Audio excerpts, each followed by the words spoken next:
Every year, the Unitarian Universalist Association holds its major meeting, which is called the General Assembly. It's held in different locations across the United States. And up until a few years ago, when the Canadian Unitarians split off to form the Canadian Unitarian Council, it was sometimes held in Canada. I attended General Assemblies in Montreal and Toronto, and those are both really nice places in June. I enjoyed going there.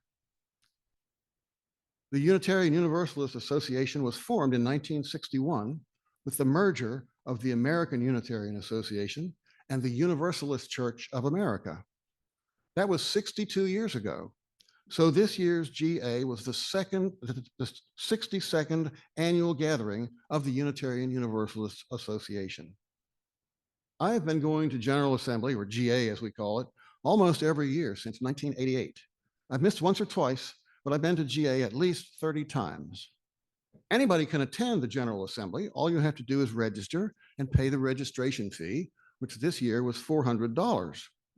Of course, you also have travel and lodging expense, which could be considerable. Over the years, there's been a lot of discussion about how these costs limit taking part in GA to those with adequate financial resources, whether this is fair and whether it skews how the business is done there at GA. The recent innovation of online participation has softened that somewhat. The online registration fee this year was $250.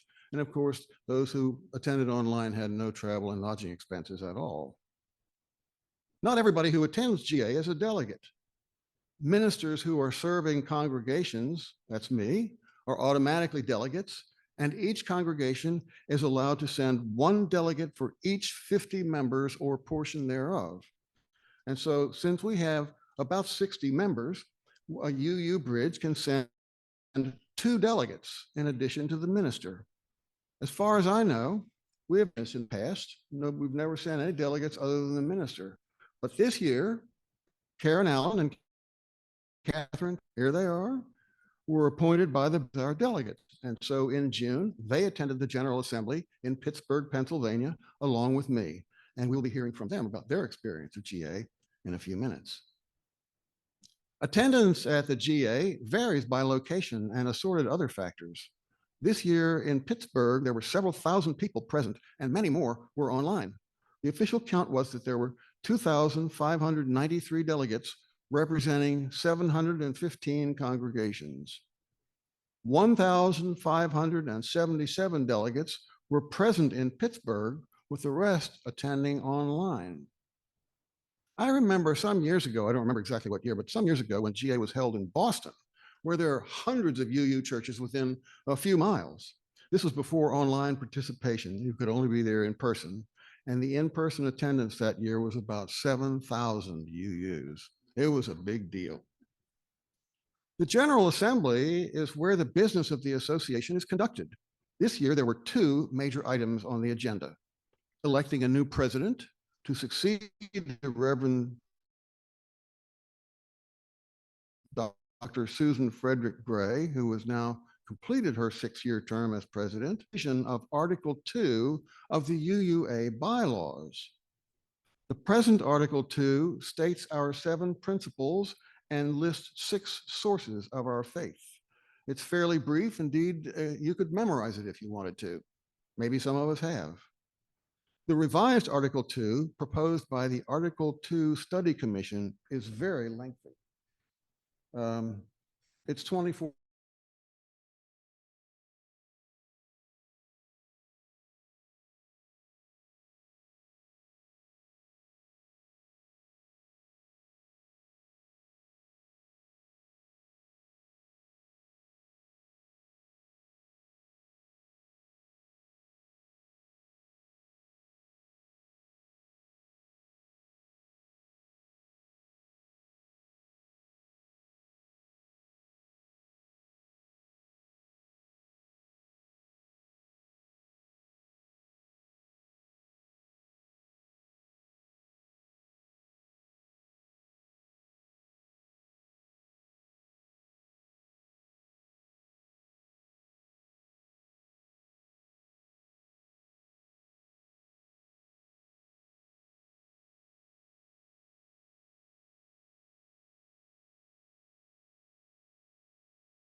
this train has left the station, so stand by.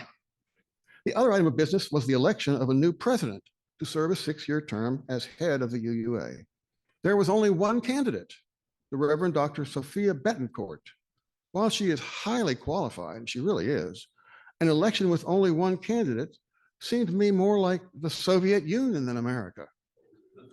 One of the session leaders, Reverend Matthew Johnson, stated, "Questions about why there is only one candidate are racist and sexist and anti-LGBTQ and are out of order and considered."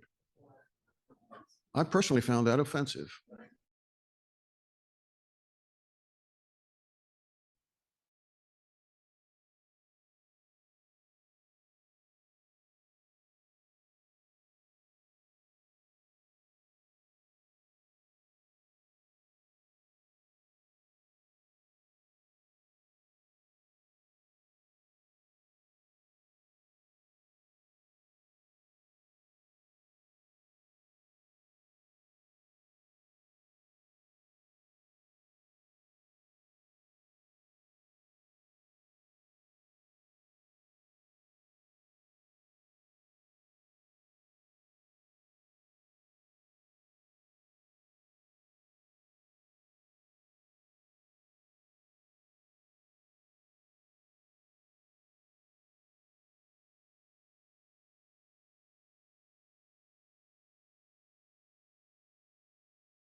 Allen. My pronouns are she, her, hers. I'm a Caucasian woman with salt and pepper, short, straight hair, wearing navy slacks and a light blue short-sleeved shirt with a UUBRidge logo. I am from Flint Hill. I do not know the name of the indigenous people who lived on this land. I took copious notes at GA, but I lost my portfolio with all of them. So I'm grateful to Kathryn for taking wonderful notes that helped remind me of what we learned at GA. I went to General Assembly with 2 goals in mind: seeking to make sure that our congregation's voice was heard, especially in the wish to maintain our sources and principles,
quite vocal. As I did this morning, everyone who spoke introduced themselves with their pronouns, described what they looked like for those with visual impairment, and shared the name of their home congregation and the indigenous people who had lived there. The first workshop I attended was called Disrupt Church, and it was put on by the Community Church of Brooklyn, New York. They are seeking to forge a new model for UU congregations that encourages greater experimentation and diversity. They suggested that historically there have been major changes in how members relate to a church. During the time of kings and emperors, church members were typically treated like subjects, hierarchically, and were expected to be dependent. As democracy increased, the people in the pews became consumers, more independent, with lots of choices, but much passivity. The church is serving its members. They posit that the next stage of church membership is the interdependence of citizens, where each person believes agency, acknowledging their own their own worth and power, and where there is radical inclusivity. This Brooklyn church challenges those who say, this is how we do things, and instead opens up conversations about how they want their church to be now, where and when to gather, evenings for working people, parks or places where there are human rights protests. They look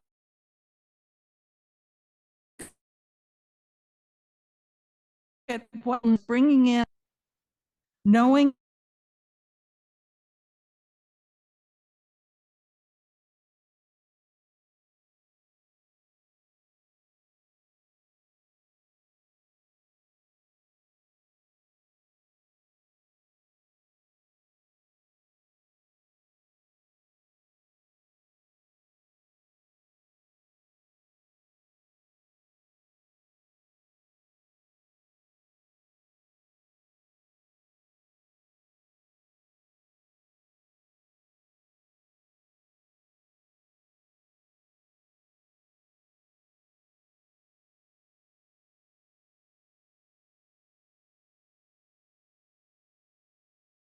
extensive understanding of Unitarian Universalism and different ways small congregations can thrive.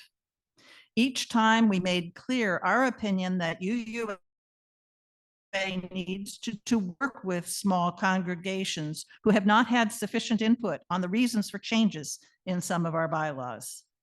We also explored materials used by other congregations to enrich Sunday services, and those are being shared with our Sunday service committee. Kathryn?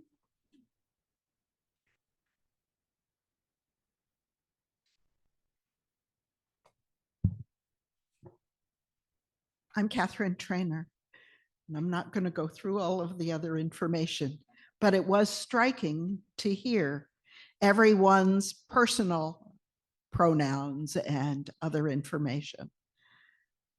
My first GA created very mixed feelings of the energy and palpable goodwill of being together with so many Unitarian Universalists from around the country. The opening banner parade with hundreds of congregation folks and their banners was joyous. The number of folks from historically marginalized groups was mind-blowing, and the music was mostly outstanding. We sang a lot. The main focus of GA for me was the adoption process of the proposed revision for Article 2. This is the governing document of the UUA and outlines its relationship with congregations. The new Article 2 was created by the Article 2 Study Commission, which I'll shorten to Study Commission.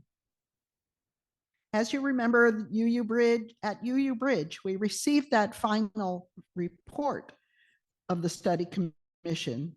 And at that time, in February or January, the UUA began receiving what became 487 proposed amendments. These amendments were winnowed down to 15 to be considered at GA. That winnowing process didn't feel transparent to me. Many of these 15 amendments contained minor edits or additions in language, bringing back individual phrases like spiritual development and heartfelt beliefs. Each amendment was discussed for only 9 minutes during an afternoon's general session, and there were 4 general sessions, maybe 5. One amendment added language of mystery and wonder as a primary source. The study commission did not object to that amendment, and it passed. One of the 15 amendments brought the 7 principles back into Article 2. 2 brought back the 6 sources. During the discussions, the study commission said that these 3 amendments should not be approved, and they were all voted down by over 85% of the delegates. The discussions around these amendments were fascinating to me. Some folks said the 7 principles are so 70s, geared toward individual spiritual development as opposed to action.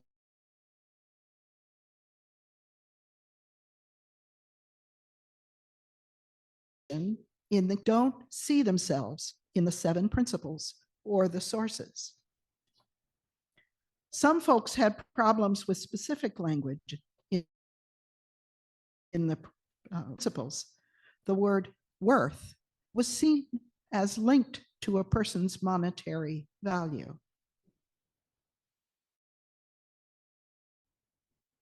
The UUA board has been shaken by the reduction in the number of members in many congregations during COVID, and is seeking to both update the organization and to encourage more young people and Black, Indigenous people of color into our faith.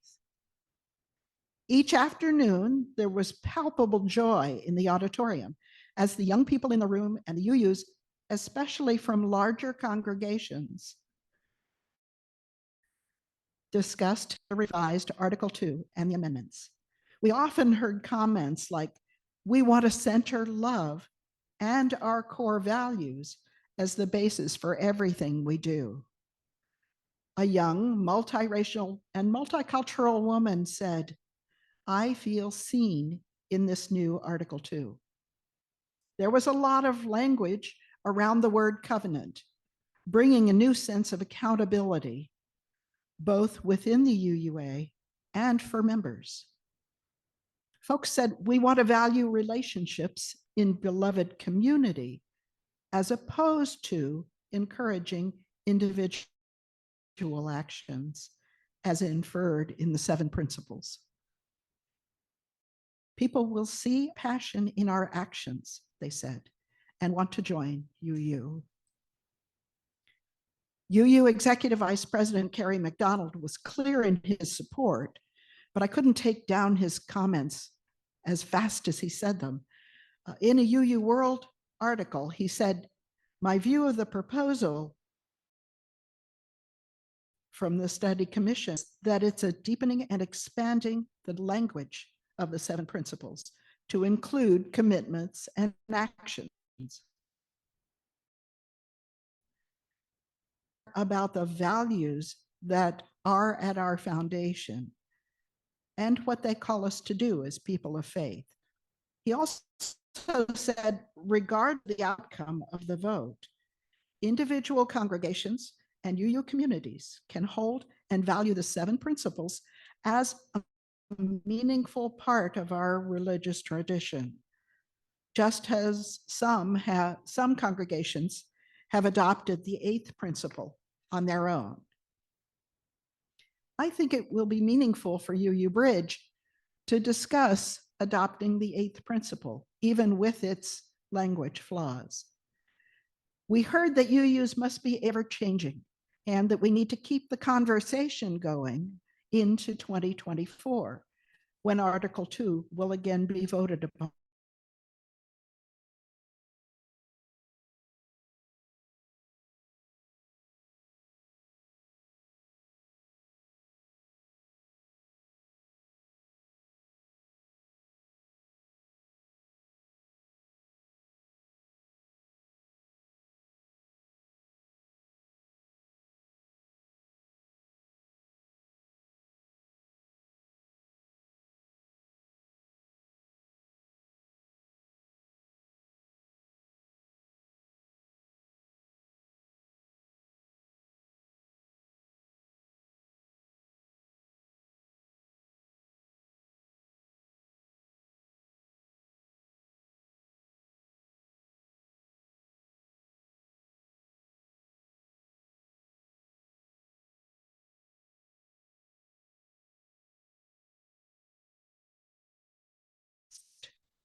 fast speeding train. It was disorienting and it felt undemocratic. As Russ mentioned, the outcome of many of the votes for representatives on committees that we were urged to vote on, and even the president offered only one candidate. I was urging, as she said, we spent an hour with UUA staff and we were trying to figure out how to bring all these changes to our congregation in a constructive way. Following GA, I wrote to Megan Foley, Reverend Foley, who leads the Central East region, voicing some of my concerns. She suggested that we contact the study commission with questions or comments, which you can believe I will. If the revised Article 2 is passed at next year's virtual General Assembly, I want to know how best to UUBRidge can move forward, integrating the best new parts and retaining what we hold dear. As Russ said, stay tuned.